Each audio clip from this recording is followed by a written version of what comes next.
Good afternoon, Packers fans. Aaron Nagler here with your Packers Daily Chat, coming to you live on the Cheesehead TV social channels. It's Thursday. Packers back on the practice field. Aaron Rodgers joining them in a limited capacity. Jordan Love saying after practice that Aaron did indeed lead the first team for a handful of snaps and opportunities there. So looks like Aaron Rodgers is on track, as we said yesterday, to play and start in the game on Sunday in Chicago. Um, on the Chicago side, looks like Justin Fields is trending towards starting after missing the game last week. He is bumped up to a full participant. There had been some speculation that perhaps he might miss another game, but as it stands right now on Thursday afternoon, sure sounds like all signs are pointing to Justin Fields returning to the starting gig for the Bears on Sunday against the Packers. You want it no other way. You want him at full strength. You want to beat him down because the Bears still suck. Hello to everybody in the comment section. TKM is here and at his post. Of course he is. I love it. The band. We're on a mission from God. I love it. All the Chicago references are, of course, welcome this week. Daniel, 12 season finale. Not necessarily. Y'all are so quick to want to usher him out. A lot of ball game left there. Bud, greeting, Nags. What's up, Bud? How are you? Fields is going to run the fucking ball down our throats. Now, there's a possibility. No doubt about it. You look at the damage that Jalen Hurts did. Fields is just as dynamic, if not more so, with the ball in his hand, at least when he's running it. That's going to be a point of emphasis, you would think, for the Packers defense this week. As I say in the title of this video, prayer may be the only answer because God knows nothing that we saw on Sunday night would constitute anything even close to being an answer. Bears still suck, but we ain't much better. Michael, the Packers are always better. You know this. We have more championships than anybody else in the history of the game. Of course, we're better, especially than the Bears. Give me a break. Dear God, a running QB against this defense. Yeah, James, it's going to be problematic. Let's just put it that way. What else we got, folks? Can defense hold Justin Fields below 200 yards rushing? Hopefully. Again, prayer. That's the answer. Barry's defense not the same without Ty Summers. That's 2 days in a row we've had a Ty Summers reference here on the chat. I'm starting to get worried. I feel like we will contain Fields much better than we did Hurts. Nick, I mean, you would hope so after getting embarrassed on national television, giving up a historic number of rushing yards overall.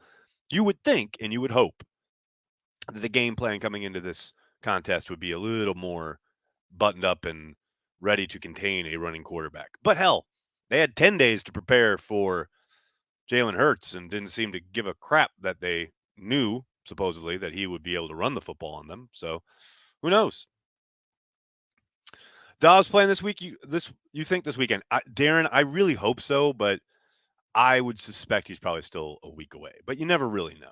You know, the high ankle sprains are always really tricky. I know he's been back at practice.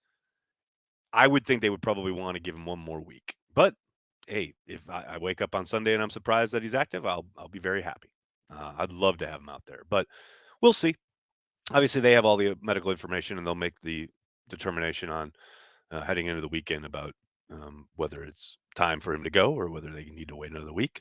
Whatever the decision is, that's McKenzie and company's call. Joe Barry doesn't get embarrassed about nothing. I don't know that to be true. Is Fields even playing? Old timer Dave, that's what I was saying at the start of the stream. It's trending that way. He went up from a limited to a full participant, and it's trending towards him playing on Sunday. Is it draft time yet? Not yet, Tyler. Lord, we got 5 games left until we have to start talking about the fucking draft. Good Lord.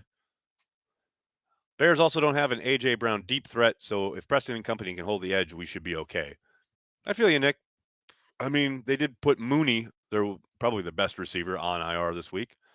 So that eliminates some of the downfield threats. But if we know anything about the Packers defense, it's if there's a weakness that we have trouble papering over, the other team will find it. I wish the Pack kept Danny Davis. He has some good speed. Slan, what's up? Thanks for checking out the stream on Twitch. They just worked him out, actually. last week, the same workout that they had Geronimo Davis in. Geronimo Davis, is that right? Geronimo Allison, sorry, Danny Davis. But yeah, Danny looked really good this summer. I really liked him in camp. Obviously, he had that ankle injury that caused him to basically get released. I really hope they bring him back at some point in the offseason, maybe, but I loved what we saw from him early on. Obviously, he had the nice touchdown catch in San Francisco, and just he was one of those guys that made a play every single day this summer. Like no matter what was going on, he would turn your head at least once a day, and those are usually promising players. So I hope the injury hasn't robbed him of whatever speed and or burst that he had, because like I said, he looked really good in camp. TKM, what's up? Got nothing football, but what is the olive pet situation? Inquiring minds, Pappies, and Pet Fund. We should have something around Christmas. Let's hope. We shall see. I'm actually leaving when I'm done here and going to see Olive, so we will discuss. A-Rod is, to quote Tom Petty, free falling. I don't know about that. I mean, he obviously left the game on Sunday, but he's going to play on Sunday against the Bears, and he'll probably throw it around the yard like he always does against Chicago. I picked a bad year to go to 2 Packers games. Traveled to Green Bay from Philly for the Jets game, and then went to the Packers versus Eagles game. Wish I could say I mushed them, but they already stunk. Yeah, Sean, it's a tough year. Tough year. I mean, hell, Corey and I traveled to London to watch that crap-tastic ending. What's so awful about that London game is like the season had been going pretty damn well up until that point. Like you could see the trend forward, and then that damn 3 and out, and then the damn sequence at the end trying to throw it into the end zone. Just everything fell apart after that. And that's when Rodgers hurt his thumb on the fucking Hail Mary, which, by the way, you're not throwing a Hail Mary if you're not in a situation to need to throw a Hail Mary and like say, oh, you don't go 3 and out by trying to go deep 3 times after the opponent goes 8 minutes and scores a touchdown. And you try and play complimentary football and help your defense out a little bit. But, what do I know? I'm just a dude with a YouTube account. The Packers draft spot is free fall. Now, there you go, Daniel. That makes a little more sense. Do I think Jordan Love should start over Aaron Rodgers for the rest of the season? No, Brandon, I don't. I think once they're mathematically eliminated, they'll have that conversation. If Aaron is healthy enough and wants to play, yeah, he should probably play. I do think once they are mathematically eliminated, whenever that might be, will most likely he will acquiesce to, okay, being placed on IR, and then Jordan will take over for a handful of games, however many games there might be remaining. But, you paid Aaron Rodgers. He is your starting quarterback. And if he's healthy enough and wants to play, he should play. And I want him to want to play. As he said in his locker yesterday, pride, love of the game, all the things that, drive him to be out there. And don't forget, he sat behind Brett Favre, who did it damn record number of times, I love that he wants to be out there. He should want to be out there. And, do I think Jordan Love will get a start or 2 here at the end of the year? Probably. And, I understand people saying, oh, they got to get a look at Jordan Love. It's like, they don't need 5 games of looking at Jordan Love to make a determination. What did they have on Aaron Rodgers? They had a bunch of, mop-up duty stints, 2 of which where he got hurt, a couple summers of ball, and then they had basically a half in Dallas on that Thursday night. And that was it. As far as like real live reps, they're going to have more than all of that by the time the season is over for Jordan Love. They have a better idea than anybody what they have in Jordan Love. And starting him X number of games is not going to change that. Now, will it help him develop? Yes, 1,000%. And that's why I do think they will undoubtedly get him under center at some point towards the end of the year. But like rushing him out there, okay, he's got to play this Sunday. Like that's where you lose me. I'm not saying you. I mean the people who are clamoring for him to play. This roster is not a playoff roster. Let's stop with this playoff talk. Jimmy Legs, I have not mentioned the playoffs, so you must be speaking with someone in the chat here. Playoffs? I'm right there with you. Watson pick looking real good. It is indeed. I mean, it should. They paid a pretty penny for it, but I mean, you're reigning NFC Offensive Rookie of the Month. Not too shabby. All the kid does is score touchdowns. I'll take it. Absolutely. What's up with Kenny? Injured? No, John, he's not on the injury report. At least that I can remember. He hasn't been on most weeks. Hold on a second. Let me make triple check here. Yeah, no Kenny Clark there. I'm just looking at the injury report right now. It's a mystery, man. I mean, some of it I think is because he's playing so much nose tackle. I think that's a part of it. But ultimately, he's gone through a pretty quiet stretch here for like a month. And he's gone through spells in his career before where he kind of disappears. And then usually towards the end of the year, he turns it back on and starts tearing things up. And hopefully that begins this weekend. I thought we saw a little kind of glimpse of the old Kenny in the first half of that Philadelphia game. Hopefully get a full helping of old school Kenny Sunday against the Bears because they're going to need it. But yeah, he has been quiet. There's no doubt about it. And it's unfortunate because, I mean, he is one of, if not the best player on the defensive side of the ball, and he has not played like it at all.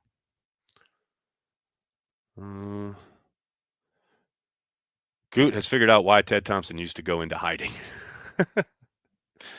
I mean, yeah, I mean, it's not like Goody's out there a whole lot more. I do think, I do appreciate that Brian, when he makes a move or makes a decision, he usually does make himself available in a way Ted did not. Famously, the day after he cut Jordy Nelson, he was taking questions from the media, and that's something that Ted never would have done. So, yeah, I do appreciate that from Brian. Who can step up and be a leader on defense? That's a good question, Mary. I would be very, very interested to see how this defense looks if they get Devondre Campbell back on Sunday. I know Coach was asked about it, and there's a possibility, and it sounds like Devondre has been chomping at the bit to get out there. I think he has been missed, and not so much just I don't think he was having a lights out season prior to his injury, but he had been trending towards playing better. No question about it. That big pick six in Washington, he was making tackles that he had missed earlier in the season. I think he was trending the right way, and then he got hurt and has missed so much time. I think they've missed him greatly. And I don't think he's a huge rah-rah guy, but I do think he commands a little bit of respect on that side of the ball and in that room. And hopefully getting him back out there will help things in that regard. Because I do think they need someone to rally around. They need a focal point. They need someone to focus them. And, the man does make the calls. And when you're relying on a rookie rather than a, seasoned vet, that might change the dynamic a little bit. No question.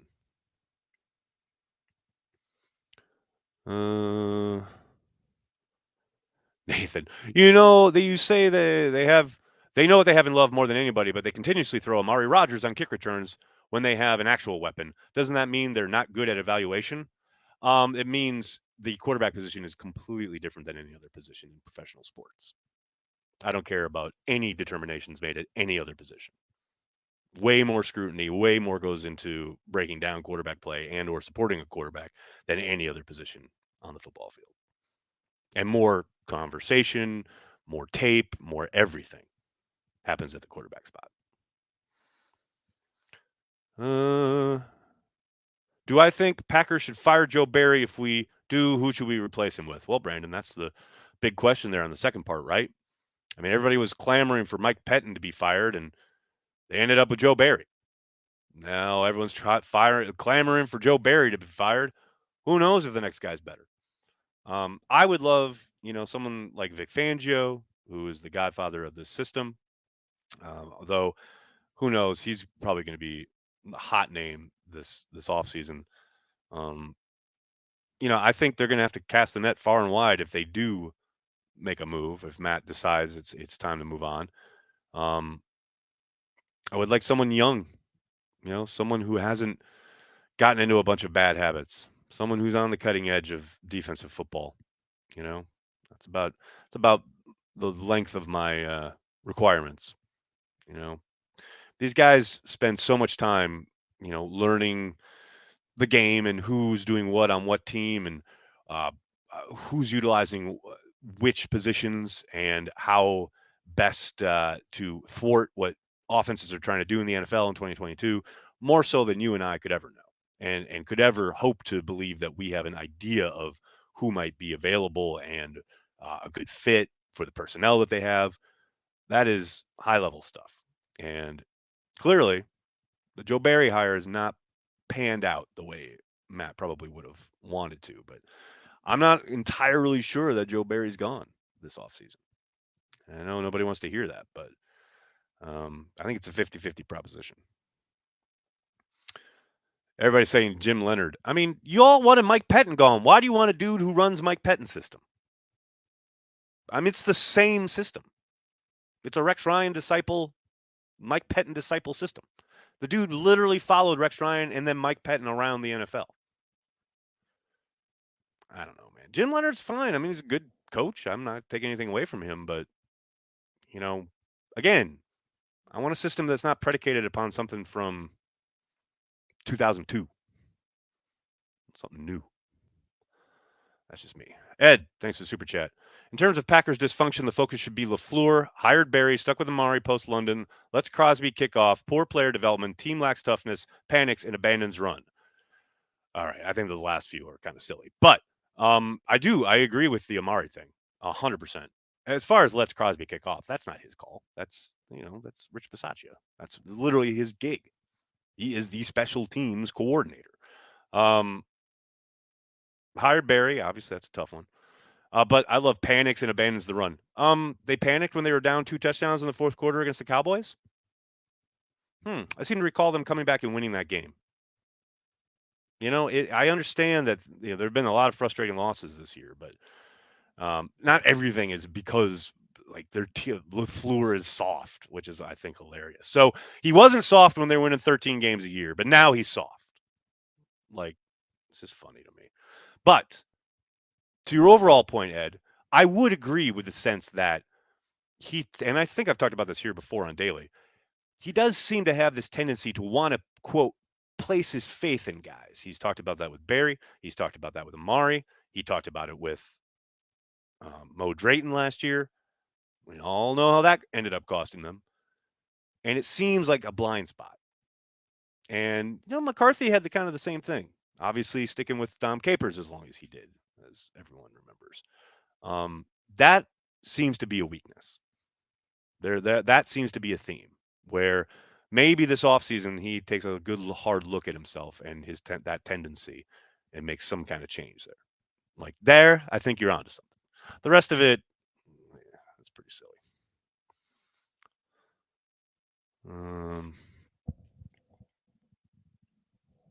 If Rodgers comes back, we trade Love and go QB in the draft. I doubt it, Eli. If Rodgers comes back, I think they bring Love back on his final year of his contract while picking up his 5th-year option. And then next year he's on the squad for like $3 million or whatever it is. And then Rodgers plays one more year, and then they turn to Love when his salary becomes $20 million or whatever it is. That's my guess.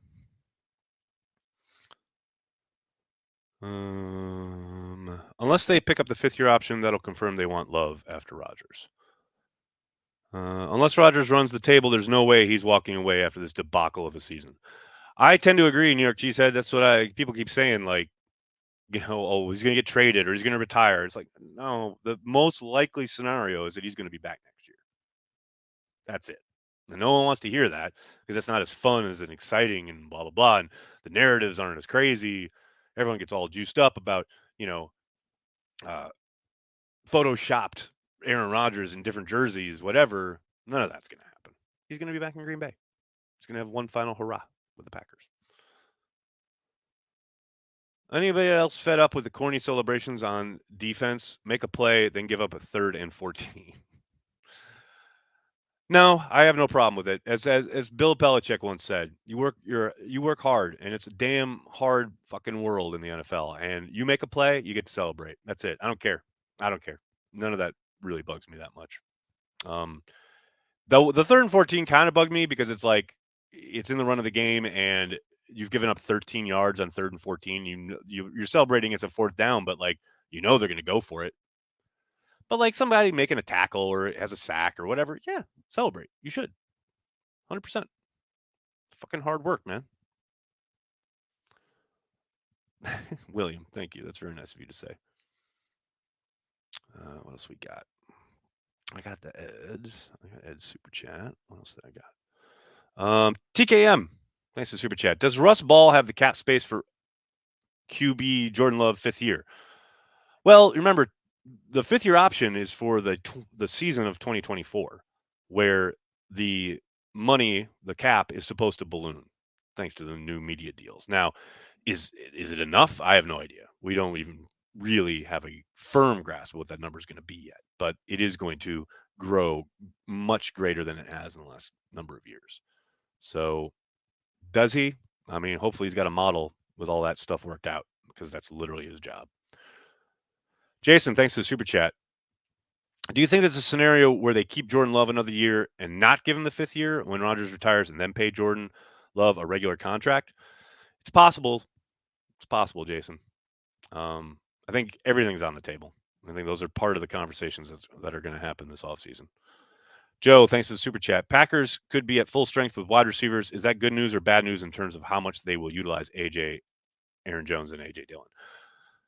I think they're still going to run the ball. I still think we'll be clamoring for Aaron Jones to get it more, but I think they found a good groove on offense at this point. Somewhat predicated on who they're facing. And I do think it's going to wane, or wax and wane from week to week as far as where the emphasis is. But look, I want full strength out there. I want the full complement of weapons. And I mean, look, you don't have to look much further than some of the other teams around the league and having, to watch them try to play offense. Like, as frustrating as the Packers can be and have been, man, they're still a much better offensive football team than some of the other stuff on offer around the league. Got that one. All right, I think I caught up on the super chats here. Yes, Eli, thanks for the super chat. I personally want Love sooner than later. Haven't enjoyed watching the offense when Love was in since 2018. Just my opinion, though. When Love was in since 2018? That don't make no sense. Wait, so you haven't enjoyed watching the offense while Aaron Rodgers was winning MVPs? You didn't enjoy watching the offense in 2020 when they were setting records? What? Sorry, man. Yeah, that one confused me.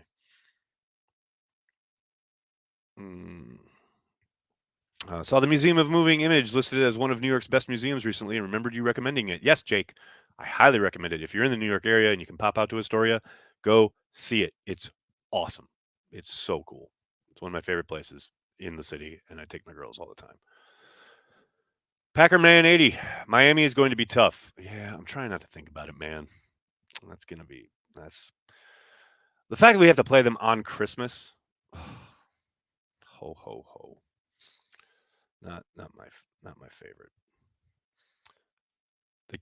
They probably continue to run Dylan out of the gun.